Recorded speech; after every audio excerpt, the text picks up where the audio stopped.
بسم اللہ الرحمن السلام علیکم خواتین و حضرات، میں آج آپ سے گزارش کرنا چاہتا ہوں کہ ہمارے ملک میں روایتی سیاست تقریباً ختم ہو گئی ہے۔ وہ جو سیاسی روایتی خاندان موجود تھے وہ ناپید ہوتے چلے جا رہے ہیں، اور اس کی جگہ پر کیا آ رہا ہے وہ میں بعد میں آپ سے گزارش کروں گا۔ لیکن میں 4-5-6 شخصیات کا شروع میں ذکر کرنا چاہتا ہوں کہ جن کے حوالے سے ہم دیکھ سکتے ہیں کہ وہ کہاں کہاں پہنچے اپنی زندگی میں، اور ان کی پالیٹکس کا معیار کیا رہا۔ ان میں ذوالفقار علی بھٹو ایک نمبر پر، دوسرے نمبر پر مفتی محمود صاحب، تیسرے نمبر پر محمد خان جنیجو، چوتھے نمبر پر آپ کسی کا نام لے لیں، کوئی شخص آپ اٹھا کے دیکھ لیجئے، شاہ بن درانی صاحب کا لے لیجئے، مولانا مودودی کا لے لیجئے، نوابزادہ نصر اللہ خان صاحب کا لے لیجئے، کسی کا نام لے لیجئے، اور یہ دیکھیے کہ ان کے ہاں روایات کیا تھیں، پاسداری کیسے کیا جاتی تھی، اور لوگوں کے ساتھ ان کا برتاؤ کیسے ہوتا تھا۔ یہ وہ لوگ تھے جو ترتیب کے ساتھ، ایک طریقے کے ساتھ، محبت کے ساتھ اور پوری لگن کے ساتھ لوگوں کو تعلیم دیا کرتے تھے۔ اور یہ تعلیم کیا تھی؟ یہ تعلیم تھی رواداری کی، محبت کی، اثار کی، قربانی کی، حب الوطنی کی۔ وہ کہنا کیا چاہتے تھے؟ وہ کہنا یہ چاہتے تھے کہ اگر ہمیں موقع ملے تو ہم اسلامی جمہوریہ پاکستان میں کس طرح کی تبدیلی لائیں گے۔ محترم ذوالفقار علی بھٹو صاحب نے ایک نئی اصطلاح پیش کی، اسلامی سوشلزم کی۔ سوشلزم اور اسلامی سوشلزم کہیں ہضم نہیں ہو رہا تھا اس وقت پاکستان کی سوسائٹی میں کسی بھی شخص کو، ماسوائے ان لوگوں کے کہ جو ایوب خان صاحب کے خلاف تھے اور وہ جناب ذوالفقار علی بھٹو کی محبت میں یا ان سے رکاوٹ میں یا آلٹرنیٹو کے طور پر ان کے ساتھ چل پڑے تھے۔ لیکن ان کی پالیٹکس میں ایک بات مثال دیتے ہوئے آگے چلوں گا کہ جب ایجیٹیشن ہوئی 77 میں اور ان کے خلاف تحریک چلی پی این اے کی، تو انہوں نے پیر پگاڑا جو سندھ کی ایک بہت بڑی شخصیت تھے، انہوں نے راولپنڈی سے ایک مارچ کرنا تھا، ایک جلوس نکالنا تھا، ان کی گرفتاری کا حکم دیا، اور انہیں پولیس بہت باعزت طریقے سے ان کو یہ کہہ کے کہ آپ کے وارنٹس جاری ہوئے ہیں، آپ کی گرفتاری کا حکم ہے، اور وہ ان کے ساتھ چلتی ہے۔ ان کے لیے بھی یہ حیران کن تھا کہ کیوں کر ذوالفقار علی بھٹو مجھے گرفتار کر رہے ہیں، یعنی پیر پگاڑا کو گرفتار کر رہے ہیں جو پی این اے کے اس وقت صدر تھے۔ اور انہیں ہوٹل انٹر کانٹیننٹل میں لے جایا گیا اور وہاں ان کو کہا گیا کہ آپ یہاں آرام فرمائیے، کچھ دیر تک ذوالفقار علی بھٹو صاحب آپ کے ساتھ ملاقات کے لیے یہاں تشریف لائیں گے۔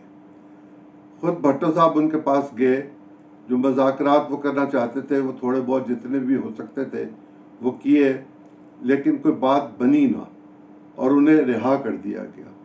اسی طرح باقی لوگ جو تھے ان کا رویہ بھی یہی ہوتا تھا کہ وہ اپنی بات کرتے تھے، بربلا کرتے تھے، بے خوف ہو کر کرتے تھے، اور انہیں زیادہ سے زیادہ اس بات کا امکان ہوتا تھا کہ انہیں گرفتار کر لیا جائے گا، گرفتار کر کے جیل لے جایا جائے گا، اور جیل کی زندگی تو جیل کی زندگی ہوتی ہے، لیکن سیاستدان کو سب سے زیادہ جیل میں پڑھنے کا، سوچنے کا اور سمجھنے کا موقع ملتا ہے۔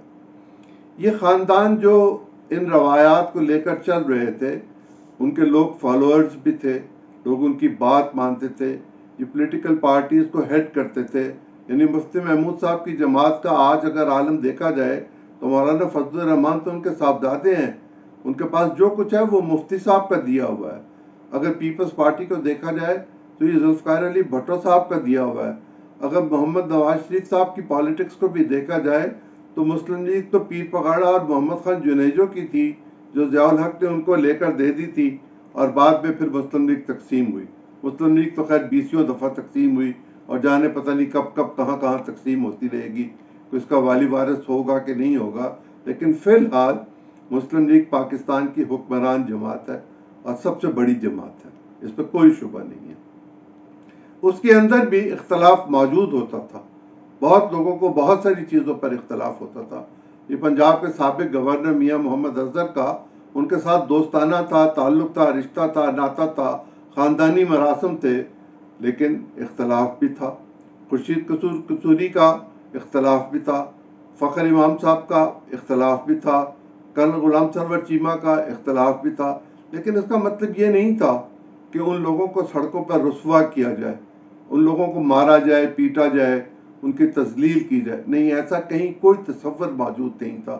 یہ ضرور تھا کہ جیل میں یا تھانے میں ایک سٹیج پر آ کر کچھ اذیت دینا شروع کی گئی تھی، لیکن وہ بعد میں جب مارشل لا لگا تو پھر وہ ایک بالکل مختلف کہانی ہے.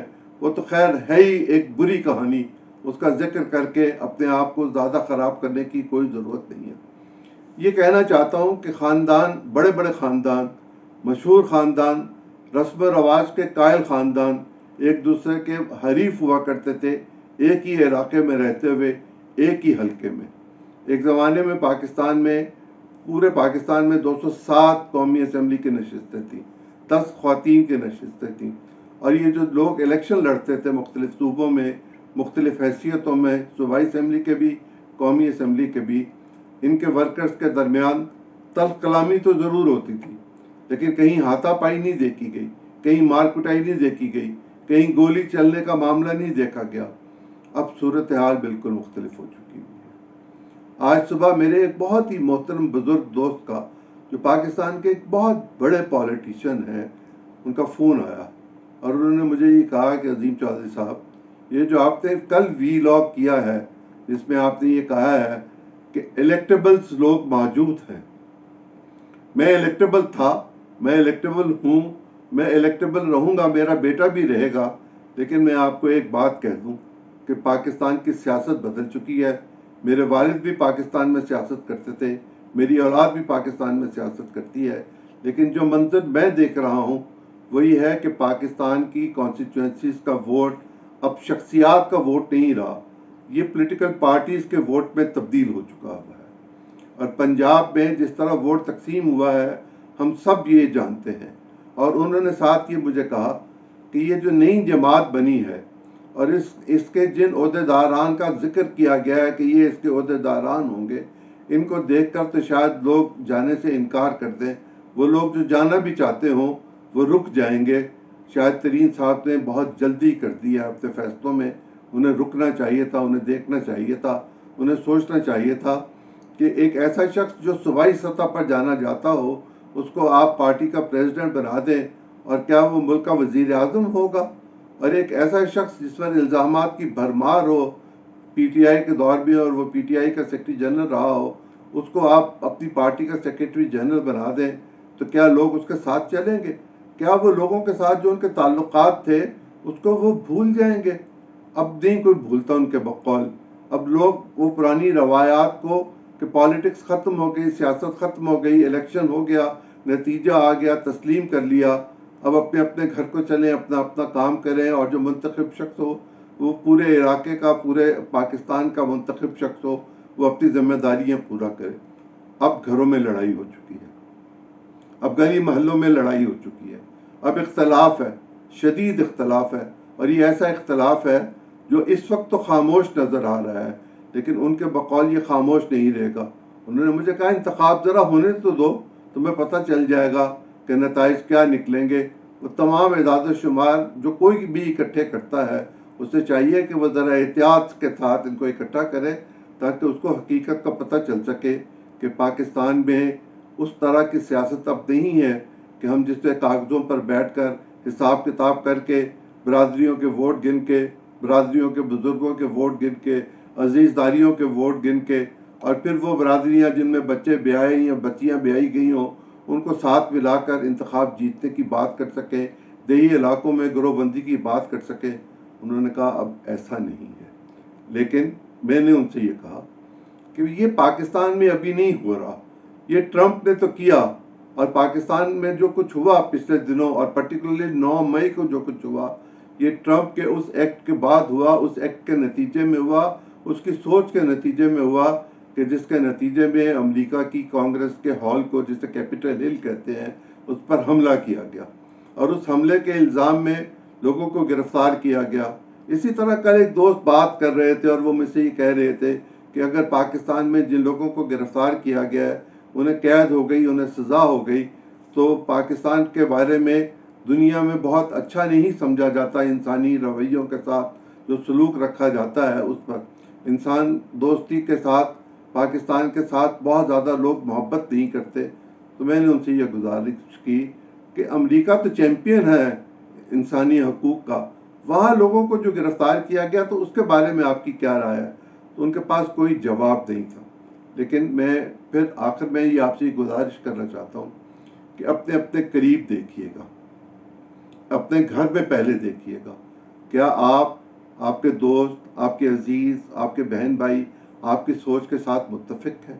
اگر نہیں ہیں تو آپ انہیں سنیں، اور اگر آپ انہیں نہیں سنیں گے تو وہ آپ کو نہیں سنیں گے۔ اپنی بات کہیے، ان کی بات سنیے اور دیکھیں دانش مندی کا تقاضا کیا کہتا ہے۔ وہ یہ کہتا ہے کہ اتفاق رائے قائم کر لیا جائے، اور اگر ہم اپنے گھر میں اتفاق کر لیں گے تو یقیناً پھر ہمارے دوستوں میں بھی اتفاق ہوگا، ہمارے عزیز و اقارب میں بھی اتفاق ہوگا، ہمارے محلے میں بھی اتفاق ہو جائے گا، ہمارے حلقوں میں بھی اتفاق ہو جائے گا، اور پھر ہمارے ملک میں اتفاق ہوگا جس کی شدید ضرورت ہے۔ اگر یہ اتفاق نہ ہو سکا اور انتخابات ہوئے تو پھر کیا وہ جو معاملات لوگ لے کر چلے تھے، جیسے تیسے بھی وہ لے کر چلے تھے، جس کے کہنے پر بھی وہ لے کر چلے تھے، کیا ان کی زبانیں بند ہو گئی ہوں گی؟ کیا وہ دوبارہ ایسی حرکت کرنے کے لیے اپنے فونز کو استعمال نہیں کریں گے؟ کیا ان کے پیچھے جو بچے ہوئے لوگ ہیں وہ چپ کر کے بیٹھے رہیں گے؟ یہ ہمارے لیے ایک لمحہ فکریہ ہے، ہمیں سوچنا چاہیے۔ ایک دوسری گزارش جو میں آپ سے کہنا چاہتا ہوں وہ یہ کہ کیا وقت پر انتخاب ہوں گے؟ مجھے بظاہر لگتا نہیں ہے کہ وقت پر انتخاب ہوں گے، لیکن یہ بات ذمہ داران کہہ رہے ہیں کہ انتخابات وقت پر ہوں گے، اور اسمبلی اپنی میعاد پوری کرنے سے شاید 2-3 دن پہلے ریزالو کر دی جائے گی تاکہ 90 دن کا وقت مل جائے۔ اور وہ 90 دن کا وقت اس لیے مانگ رہے ہیں کہ وہ یہ چاہتے ہیں کہ جو فضا میں کشیدگی ہے اس کشیدگی کو کیئر ٹیکر گورنمنٹ آ کر کم کرے گی۔ اگر حکومت اس طرح حکومت میں نہیں رہے گی جس طرح آج ہے، اور کیئر ٹیکرز ہوں گے جو نیوٹرلز ہوں گے، تو اس کے نتیجے میں پاکستان میں اگر سیاسی کشیدگی کم ہو گئی تو انتخابات کا پرامن ہونا یقینی بنایا جا سکے گا۔ لیکن کیا انتخاب وقت پر ہوگا؟ میرا سوال پھر اپنی جگہ پر موجود ہے۔ مردم شماری ہو چکی، اس کے نتائج مرتب ہو رہے ہیں، اس کا سرکاری نتیجہ آنا باقی ہے، اور اس کے بعد وفاق کی سیٹوں کو اور صوبوں کی سیٹوں کو اثر نو ان کا تعین کیا جانا ہے، اور اس کے لیے بہت ساری قوانین کی ضرورت ہے اور قانونی رکاوٹیں بھی موجود ہیں۔ ایسے حالات میں حکومت کیا تجویز کر سکے گی آنے والی کیئر ٹیکر گورنمنٹ کو؟ یا وہ انتظار کرے گی کہ کسی صورت اپنی میعاد کو بڑھا کر ان چیزوں کو حل کیا جائے؟ لیکن اگر کسی اہم شخص کو جیل ہو گئی یا کچھ اہم شخصیات کو جیل ہو گئی تو کیا موجودہ حکومت اس کی ذمہ داری خود اٹھانے کے لیے تیار ہوگی کہ ان کے دور میں مختلف لوگ قید و بند کی صحبتوں کے لیے جیلوں میں چلے گئے یا اپنے جرائم کی سزا بھگتنے کے لیے جیلوں میں چلے گئے؟ میرا خیال ہے اس میں ایک ہیزیٹیشن موجود ہوگی، اس لیے انتظار کیا جائے گا کہ کیئر ٹیکرز کے دور میں یہ معاملات اپنے منطقی انجام کو پہنچیں تاکہ کسی پر انگلی نہ اٹھائی جا سکے کہ میری وجہ سے یا میں نے کسی کو سزا دی یا میرے کہنے پر یا میرے ہوتے ہوئے کسی کو سزا ہوئی۔ اور اس میں سے اپنے آپ کو نکالنے کے لیے ان پولیٹیکل پارٹیز کو یہ بھی دیکھنا ہوگا کہ کیا یہ ان کی سوچ ایک ہے؟ میرے خیال میں پولیٹیکل پارٹیز کے اندر سوچ کا ایک فرق پایا جاتا ہے، سوچ کا ہی نہیں عمل کا فرق بھی پایا جاتا ہے، نظریے کا فرق بھی پایا جاتا ہے۔ اور ایسی صورتحال میں یوں محسوس ہوتا ہے کہ موجودہ حکومت کے لوگ اپنی اپنی پولیٹیکل پارٹیز کے بینر تلے شاید ایک دوسرے کے خلاف بھی الیکشن لڑیں گے۔ دیکھتے ہیں آنے والے دن کیا کہتے ہیں۔ اللہ آپ کا حامی و ناصر ہو۔ بہت شکریہ، کل پھر ملاقات ہوگی۔